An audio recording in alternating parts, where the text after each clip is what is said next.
모내기가 거의 끝났습니다. 우리가 먹는 쌀 생산의 과정에서 모를 모판에서 키워서 물론에 다시 심는 것은 농부들의 1년 농사일 중에 대단히 중요한 일입니다. 겨울이 끝난 3월경에 논에 물을 대고 모판을 만들어서 벽씨를 뿌리고 그 벽씨가 3개월 동안 자라면 5월 말에서 6월 초순에 모판에서 자란 어린 배에 싹신 모종을 뽑아냅니다. 뽑아서 물론에 다시 모내기, 즉 모심기를 합니다. 모종을 심을 물론은 모가 잘 자라도록 하고 또 모심기를 쉽게 할 수 있도록 잘 갈고 엎어서 기경을 해서 아주 부드러운 흙으로 만들어줍니다. 마치 생일 케이크만큼이나 부드러운 흙 속에 뿌리가 잘 박히도록 손으로 일일이 모를 심습니다. 벽씨에 싹신 모종이 모판에서 자라고 이 모종을 다시 뽑아서 물론에 이식해서 심지 않으면 쌀을 생산해낼 수가 없습니다. 모를 뽑을 때 뿌리가 떨어져 나가고 잎이 상하는 아픔과 고통이 있어도 모종을 아주 복된 자리에 복된 땅에서 잘 자도록 하고 또 그 옮겨 심은 모종으로 많은 양의 쌀을 생산해내기 위해서 반드시 모종을 뽑아서 물론에 다시 심어야 합니다. 뽑아서 다시 심어야 합니다. 이것이 농부의 일련의 농사 계획이고 농부의 의도이고 목적입니다. 이와 똑같은 일이 우리들을 향한 하나님의 계획과 섭리 속에서 일어나고 있습니다. 하나님의 계획과 섭리는 우리를 모판에서 다시 옮겨 심는 것 같은 원리가 나타나고 있습니다. 오늘 본문의 말씀은 이스라엘 백성들이 하나님 앞에서 범죄함으로 하나님의 노여움과 분함과 큰 분노로 하나님께서 일으키신 바벨론에 의해 이스라엘 백성들을 뿔뿔이 흩어버립니다. 가정을 깨버립니다. 가족 관계를 해체해버립니다. 하나님의 노여움과 분함과 분노가 오늘날도 일어납니다. 여러분. 하나님은 살아계신 분이십니다. 범죄하면 하나님은 심판하시는 분이세요. 그래서 흩어버립니다. 바벨론 나라에 의해서 이스라엘 백성들이 본토와 본국에서 그리고 예루살렘에서 내쫓김을 당하고 이방 나라 각처로 흩어집니다. 특별히 바벨론 군사들에 의해서 쫓기다가 흩어졌고 또 적의 수중에 사로잡혀 포로된 자들도 강제로 흩어짐을 당하고 이스라엘 백성들은 뿔뿔이 흩어졌습니다. 이런 사건이 이스라엘 백성들에게는 큰 재앙이었습니다. 큰 재앙이었습니다. 하나님의 노여움과 분함과 큰 분노로 큰 재앙을 당한 이스라엘 백성들에게 이제 하나님께서 하나님의 계획과 섭리를 예레미야 선지자를 통해서 말씀해 주신 것이 오늘 본문의 말씀입니다. 그러면 택한 백성 이스라엘을 향하신 하나님의 주권적 섭리가 무엇일까요?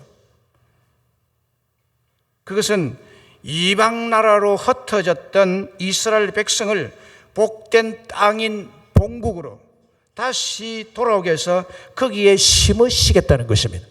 모를 심듯이 다시 심겠다는 것입니다. 좋은 땅에 나무를 심듯이 옥토에 곡식을 심듯이 이스라엘 택한 백성들을 복된 땅에 심겠다. 본국에 다시 돌아오게 해서 심겠다는 것입니다.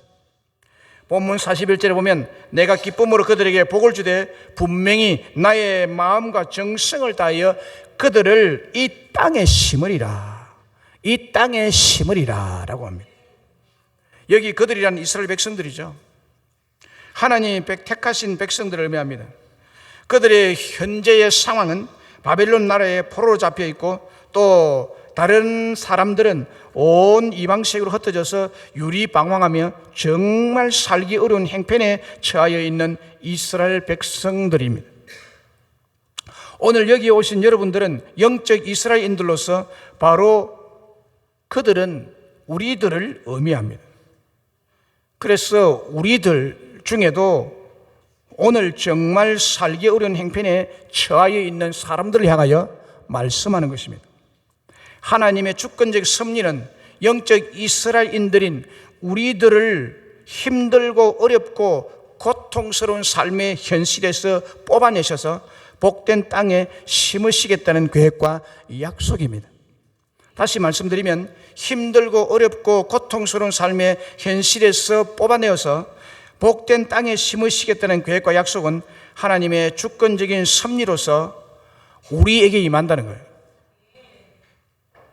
그래서 우리에게는 이 말씀이 은혜로운 축복의 역사임을 보여주고 있는 말씀입니다. 여기 심으리라는 말씀의 원어는 나타라는 단어인데 그 뜻은 심다, 세우다, 설립하다의 뜻을 가지고 있는 단어입니다. 그래서 하나님은 영적으로 이스라엘 백성들인 우리들을 축복의 땅에 다시 심겠다, 다시 세우겠다라는 뜻입니다. 하나님께서 하나님의 백성들을 저주와 심판과 형벌의 땅에서 뽑아내시고 축복의 땅으로 인도하셔서 그곳에 심으시고 세우셔서 복을 주시고 또 만민에게 복을 나누는 사람으로 심고 세우시겠다는 섭리를 말씀하고 계십니다. 하나님께서 이스라엘 백성들을 흩으실 때는 분노가 가득 차 있습니다. 노여움이 컸습니다. 그런데 지금은 그 분노와 노여움을 가라앉히시고 정말 기쁨으로 마음과 정성을 다해서 다시 심겠다고 말합니다. 다시 심겠다. 마음과 정성을 다해서 기쁨으로 심겠다는 거예요. 기쁨으로 농부가 과일나무를 심을 때 기쁨으로 심고 소망을 바라보고 과일나무 열매를 바라보고 소망을 가지고 기쁨으로 마음과 정성을 다해서 이 나무를 심듯이 하나님은 여러분들을 향해서 기쁨으로 마음과 정성을 다해서 이 땅에 심으셨다는 것입니다. 아모스 9장 15절에도 내가 그들의 땅에 심으리니 그들의 땅에 심으리니 그들이 내가 준 땅에서 다시 뽑히지 아니하리라 네 하나님 여호와의 말씀이니라는 것입니다.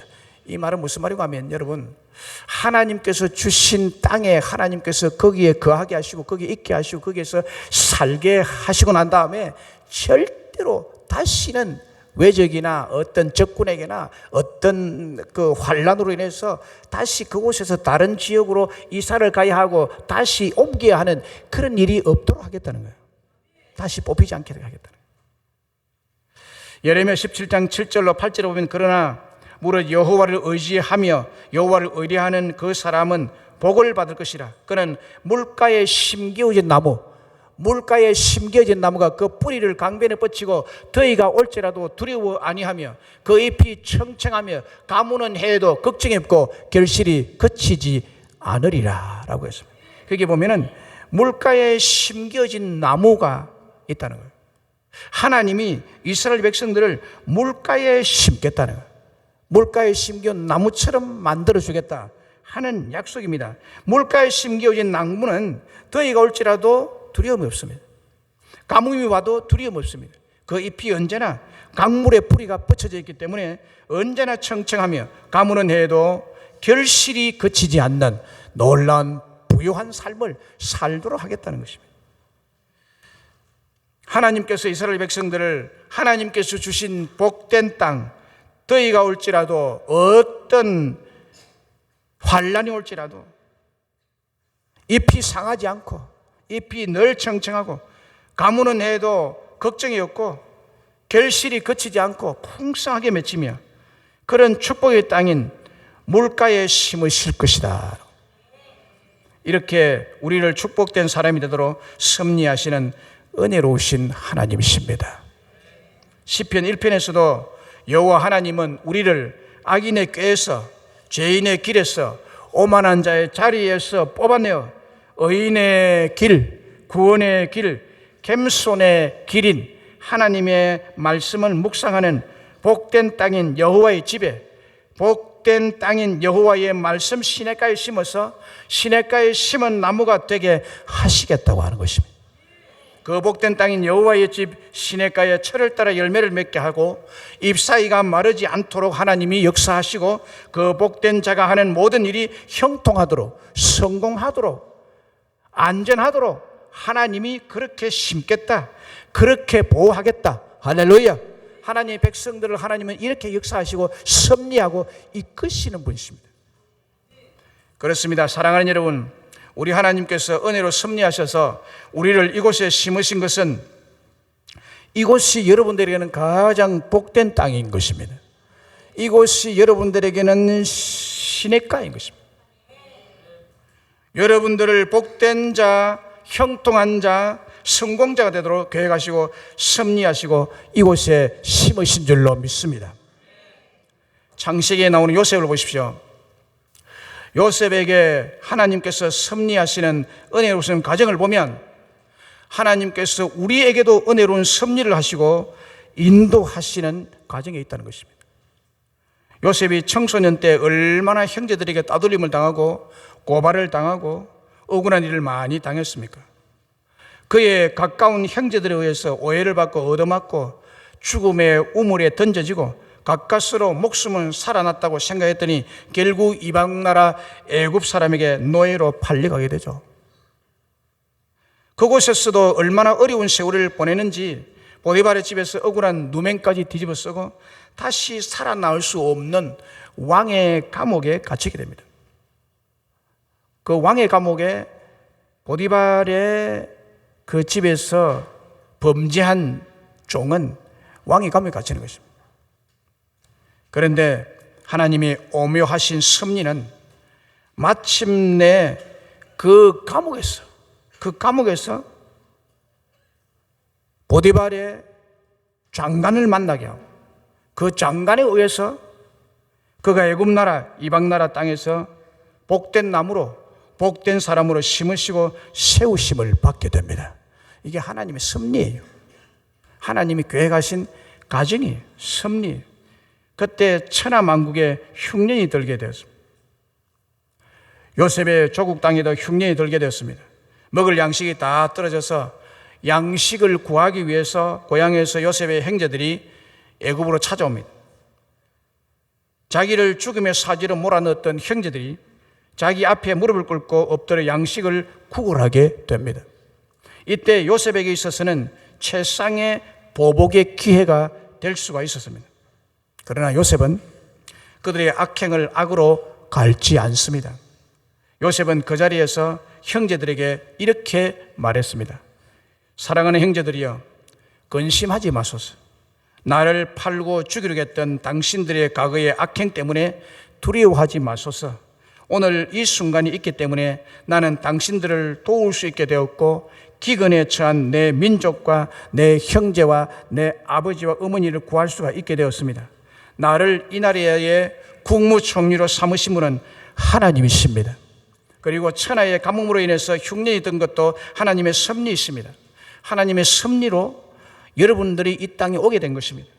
오늘 양식 때문에 형님들을 만난 것도 하나님이 오묘하시고 사랑하시는 섭리로 인한 것입니다. 이 모든 일을 하신 분은 하나님이 하셨습니다.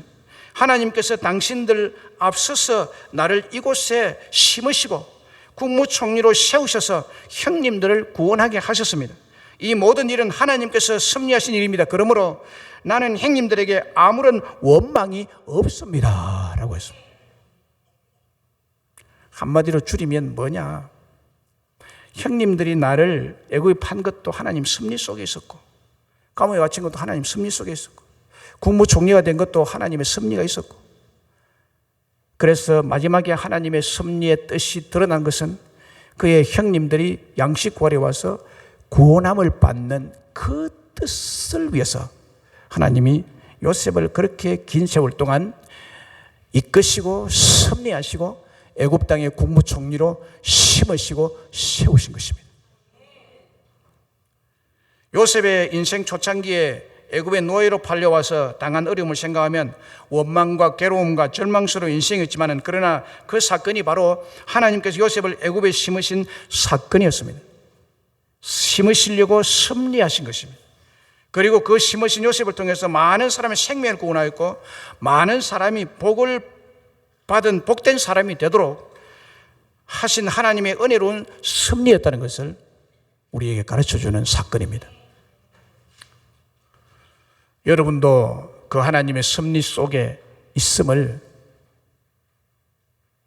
여러분들이 느끼시고 경험하시고 체험하시면 참 좋겠습니다. 기독교 작가인 정연희 씨가 쓴 내 잔이 넘치나이다 라는 책에 소개된 한 신앙 인물이 있습니다. 그 신앙 인물은 맹의순 전도사님이십니다. 맹의순 전도사님. 그는 평양 장대현교회 맹관호 장로님의 아들로 현재 한신대학교의 전신인 조선신학교에서 신학을 공부하는 신학생으로서 교회 전도사 일을 하고 있었습니다. 그때 6.25가 터졌습니다. 6.25가 터져서 전쟁 때문에 남쪽으로 피난을 오는 길에, 피난길에 인민군 패잔병으로 오해를 받게 됩니다. 인민군 패잔병이라는 것은 쉬운 말로 빨갱이로 오해를 받고 미군에게 체포를 당합니다. 그래서 인민군 패잔병으로 미군에게 체포를 당해서 거제도 포로 수용소에 갇히게 됩니다. 그는 신앙심이 특실한 분이었기 때문에 이웃을 돕고 복음을 전해서 영혼을 구원하는 일에 특별한 사명을 가지고 신학교에 갔고 목사가 되어서 하나님께 헌신적인 삶을 살려고 했던 사람이었습니다. 그런데 하필이면 피난길에서 인민군 패잔병으로 오인이 되어서 포로 수용소에 들어가게 된 것입니다. 그도 사람이기에 보통 사람처럼 하나님 왜 내게 이런 고난을 주시고 나를 고통의 길로 인도하십니까? 내가 포로 수용소에 갇힌다는 일이 웬일입니까? 라고 한동안 불평하고 절망을 하면서 지냈다고 합니다. 그러나 그는 수용소에 들어가서 하나님을 묵상하고 하나님의 역사를 바라보고 기도하면서 지내는데, 어느 날 자기가 서 있는 거기에 자기가 섬길 수 있는 사람들이 많이 있음을 보았고, 그들에게 전도할 수 있는 사람들을 한꺼번에 자기 앞에 모아 놓은 것을 보게 됐습니다. 영안이 열린 거죠. 영안이 열린 거죠. 그리고 그들을 모아서 광야교회를 시작합니다. 그가 광야교회가 세워지던 그날, 그는 너무 기뻐서 하나님 앞에 이렇게 고백했다고 합니다. 하나님, 저를 이곳에 심으시고 이곳에 세우시고 이곳에 보내신 섭리를 이제야 알겠습니다. 하나님께서 택하신 사랑하는 영혼들을 구원하기 위해서 저를 여기에 보내시고 심으시고 세워주신 줄로 믿습니다라고 기도했다고 합니다. 그 순간부터 이 전도사님의 마음속에 하나님을 향해서 어째서 내게 이런 일이 일어나느냐, 왜 내게 이런 일이 일어나냐는 불심과 절망이 사라졌다고 합니다. 그를 통해서 하나님께서 많은 영혼이 치유를 받고 하나님께로 돌아오게 됐습니다. 외부적인 환경은 너무나 부자연스럽고 강한 압력이 많은 그런 상황이었지만 하나님의 위로로 행복하게 사역을 감당하고 있었습니다. 포로 수용소에서 많은 인민군들을 상대로 복음을 전하는 거예요. 그런데 어느 날 그 수용소에 중공군 포로들이 한꺼번에 몰려 들어왔습니다. 중공군 포로가 거제도 포로 수용소에 한꺼번에 몇천 명이 들어왔습니다. 그 중국인들을 보고 이 전도사님은 흥분하기 시작했습니다.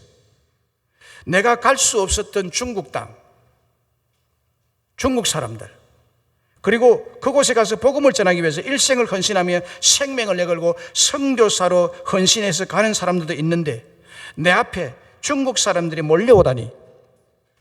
그런 하나님께서 자신을 이곳에 심으셔서 그곳에 선교의 현장이 되도록 섭리하시고 공산주의의 세뇌가 된 중국 사람들을 만나게 하시니 감사하다는 기도를 드리게 됐습니다. 하나님께 심으시고 세우시고 섭리하신 현장이 날마다 감격이고 날마다 선교의 현장이 되고 날마다 영혼이 살아나는 현장이며 날마다 천국이 보여주는 그런 현장이었습니다. 그는 세월이 가는 줄도 모르고 피곤한 줄도 몰랐습니다.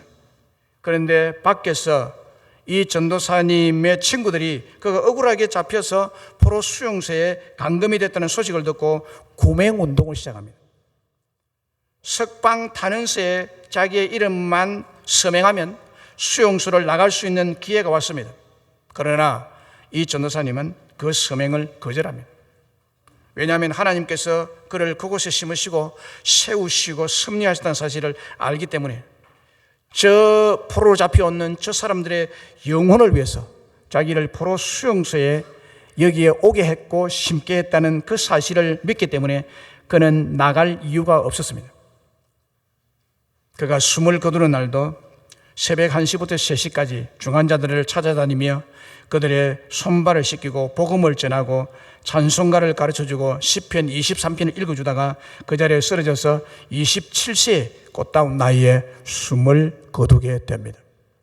그의 장례식은 수용소 밖에 있는 어느 교회에서 집례를 했는데 장례식이 시작되기 직전에 어떤 사람이 편지 한 통을 가져왔습니다. 편지는 포로 수용소에 있던 중공군 포로들 거의 전부가 서명날이 난 편지였습니다. 복음을 받아들인 중공군 포로들이 적은 내용이 번역이 되어서 책에 기록이 되어 있습니다. 여러분들에게 이 내용을 지금 소개해 드리겠습니다. 하나님의 섭리하심이 어떤 것인지. 맹의순 선생 영전에 드립니다. 평화의 왕자, 화평의 사도, 인애의 왕, 우리에게 사랑의 주였던 맹의순 선생님이 정말 가셨습니까?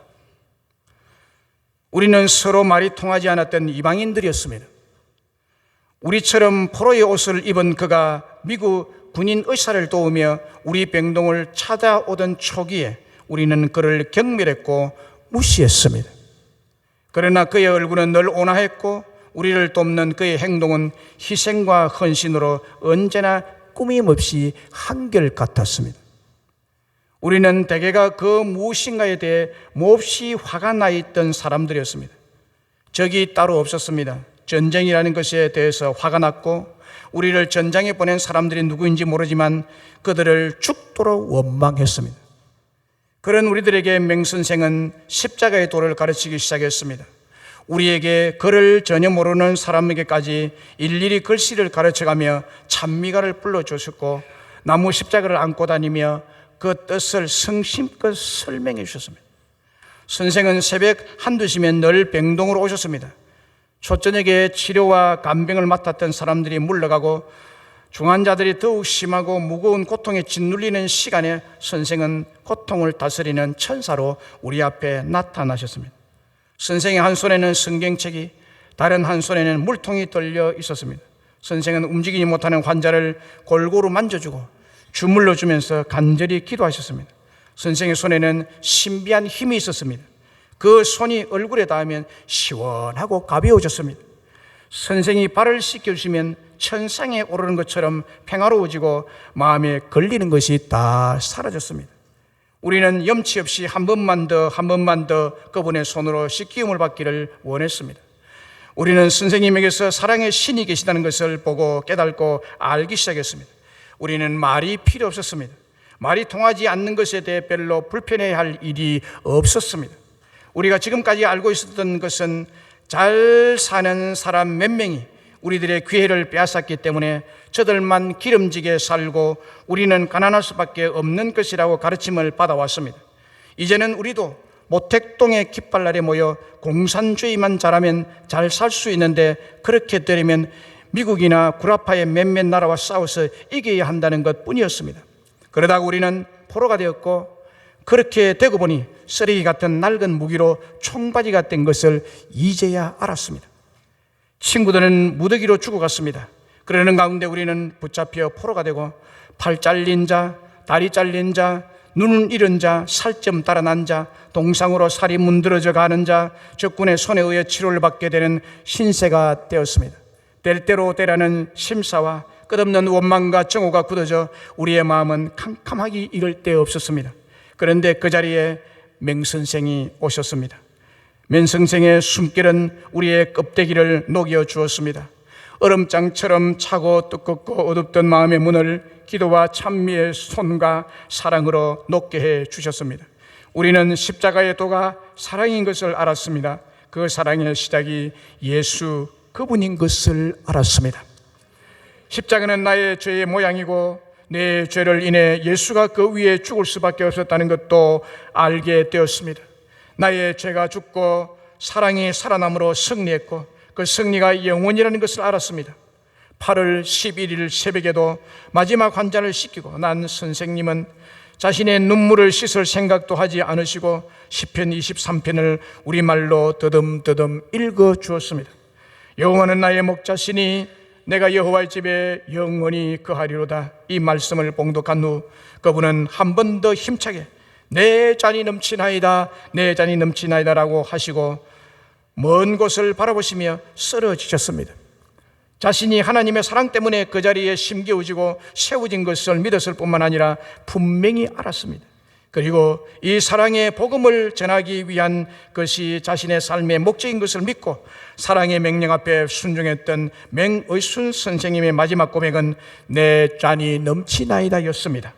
그리고 복음을 받아들인 중공군은 이렇게 고백하고 편지를 마칩니다. 우리는 통곡합니다. 우리는 모두 통곡합니다. 그러나 우리는 맹선생을 만나기 위해서라도 예수 안에 있어야 한다는 것을 깨닫고 있습니다. 우리는 모두 통곡합니다. 그러나 우리는 버려진 것이 아니라는 것을 알고 있습니다. 왜냐하면 우리는 맹선생과 함께 주님 안에 있습니다. 그절이 고려포로 수용소 중공군 병동의 환자 일동이라는 편지를 장례식에 보낸 것입니다. 이것이 읽어졌습니다. 장례식 때 중국어로 낭독이 되고 통역이 되므로 모인 사람들 모두가 이 말을 듣고 통곡하며 아쉬워했다고 합니다. 그는 하나님의 심으심의 은혜로 정말 평화의 왕자, 화평의 사도, 인애의 사람, 중국인에게 사랑의 사도였습니다. 인간의 삶에서 여러분, 이보다도 더한 가치와 극찬이 어디에 있겠습니까? 공산주의자들인 중국인들의 영혼을 구원한 일에 쓰임을 받았다는 것 자체가 복된 것이고, 하나님이 그 영혼을 살리기 위해서 이 맹선생을 그곳에 심으신 것입니다. 하나님의 놀라운 섭리가 아닐 수 없습니다. 거제도 포로 수용소는 섬이라는 지형적인 조건 때문에 주로 북한군과 중공군 포로들을 수용을 했다고 합니다. 이스라엘 백성들을 하나님께서 심으시고 세우심은 만민에게 복을 주시고 또 만민에게 복을 나누는 복된 사람으로 심고 세우시겠다는 섭리를 말씀하는 것입니다. 맹의순 전도사는 하나님께서 심으시고 세우시는 섭리로 말미암아 사람이 가질 수 있는 가장 복된 삶을 살 수 있었고 가장 큰 일인 영혼의 풍성한 열매를 계속 맺게 되는 축복을 나누고 간 신실한 성도였습니다. 중국 군인들이 포로 석방을 받아서 공산주의 국가인 중국으로 돌아가서 그들의 가족과 그들의 이웃과 그들의 친구와 그들의 아는 사람에게 복음의 진수인 십자가의 사랑, 예수님의 사랑, 하나님의 사랑을 전하는 신실한 크리스찬이 되었다는 것을 생각하면 하나님의 심으심의 역사는 실로 인간의 상상을 초월하는 축복인 것입니다. 저는 지금 중국의 지하교회 1억 명의 신실한 크리스찬들이 모이고 예배를 하고 있는 것인데 그들은 다 이 전도사님의 십자가의 사랑을 체험하고 몸으로 보고 눈으로 듣고 가서 그들에게 전한 복음으로 말미암아 1억 명이라는 친절한 크리스찬이 있지 않나 이렇게 생각하고 있습니다. 하나님의 심으심의 섭리는 이와 같이 놀라운 인간의 복으로 주어지는 것입니다. 인적이 드문 한 골짜기 비탈에 많은 잡초들 사이에 찔레 한 그루가 있었습니다. 어느 날 어깨에 삽을 한 조로 메고 산골짜기를 이리저리 살피고 다니는 정원사가 있었습니다. 정원사는 한참을 살핀 후 찔레나무에게 다가갔습니다. 그리고 말했습니다. 여기 쓸만한 것이 있었군. 그러면서 찔레 주위를 파기 시작했습니다. 가시가 많은 찔레는 이 사람은 내가 쓸모없는 찔레나무라는 것을 모르고 있는 것이 아닐까? 그런데 정원사는 온 몸에 땀을 흘려가면서 기쁜 마음으로 정성을 다해서 뿌리가 상하지 않도록 조심조심 찔레나무를 캐어냈습니다. 정원사는 골짜기에서 가져온 찔레나무를 자신의 장미정원 중심에 심었습니다. 자신은 아무 쓸모없는 찔레나무로 생각하고 살아왔는데 이렇게 아름답고 값지고 복된 장미정원에 심기어다니 멀지 않아 내가 쓸모없는 찔레인 것을 알면 뽑아서 불에 던지겠지라고 찔레나무는 스스로 생각했습니다. 그런데 정원사는 아주 예리한 정원가위를 가지고 와서 그 가신나무 가지를 다 잘라냅니다. 뿌리만 남겨두고 쓸모없는 가지를 이리저리 베어버립니다. 너무나 아프고 너무나 고통스러운 나날이었습니다. 그리고 정원사는 베어진 찔레나무 줄기에다가 아름다운 장미나무의 싹을 접붙여 놓았습니다. 그리고 정원사는 말했습니다. 너는 이제 찔레나무가 아니라 장미나무란다. 조금만 참고 기다리면 너의 몸통에서 아름답고 향기롭고 가치 있는 무사람들이 사랑할 장미꽃이 피어날 거야. 그 말을 들은 찔레나무는 감격이야. 나 같은 쓸모없는 나무가 복된 땅 장미정원 중앙에 심겨져서 장미나무가 되다니, 불 속에 들어가 불쏘시개 까민 내가 장미나무가 되다니, 이것은 도저히 생각할 수 없는 일이야. 저 정원사는 정말 고마우신 분이야 라고 감격에 또 감격을 했습니다. 그리고 6월이 되었습니다. 장미의 계절이 돌아오자 아름답고 가치 있는 장미꽃이 그 찔레나무에서도 피었습니다. 다른 장미보다 유난히 더 예쁘고 아름다운 찔레 장미꽃을 본 정원사는 이렇게 말했습니다. 너는 본래 찔레였지. 찔레나무였지만 장미 정원에 심기어지고 장미에 접붙여진 장미가 되었으니 아무도 너를 찔레라고 부르지 않을 거야 라고 했습니다. 사랑하는 여러분, 저와 여러분도 본래 찔레나무였습니다. 그런데 축복의 땅 장미정원에 심겨진 장미나무가 된 줄로 믿습니다. 하나님이 이렇게 가치 있는 자로, 향기로운 자로, 아름다운 꽃으로 우리를 장미정원 중앙에 심어 놓으신 것입니다. 오늘날도 신실한 하나님은 영적 이스라엘 백성인 저와 여러분들을 복된 땅에 가장 복된 삶을 살 수 있도록 여기 이곳에 다시 심으신 것입니다. 그러므로 하나님의 심으심의 은혜는 내 잔이 넘치나이다라고 기쁘게 행복하게 고백할 수 있도록 오늘 우리에게 주시는 줄로 믿습니다. 39절에 보면 내가 그들에게 한 마음과 한 길을 주어 자기들과 자기 후손의 복을 위하여 라고 했습니다. 여러분과 여러분의 후손의 복을 위해서 한 마음과 한 길로 가도록 이곳에 여러분들을 심으신 줄로 믿습니다. 그리고 41절의 말씀대로 하나님께서 영적 이스라엘인인 우리들을 정말 기쁨으로 여러분들에게 마음을 다해서 하나님 자신의 마음을 다해서 하나님 자신의 정성을 다해서 복을 받고 복이 되는 땅에 심었다는 것입니다. 사람들이 나무를 심을 때 정성을 다해 심는 거예요. 정성을 다해 심는 거예요. 우리 하단에 단감나무를 심었는데 정성껏 심어놨어요. 저기 잘 자라야 되는데요.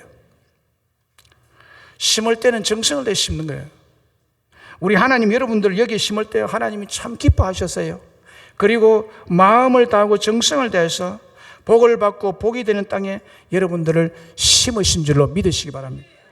그 이유는 우리들은 하나님의 백성이 되고 하나님은 우리들의 하나님이 되시겠다는 것 때문인 것입니다.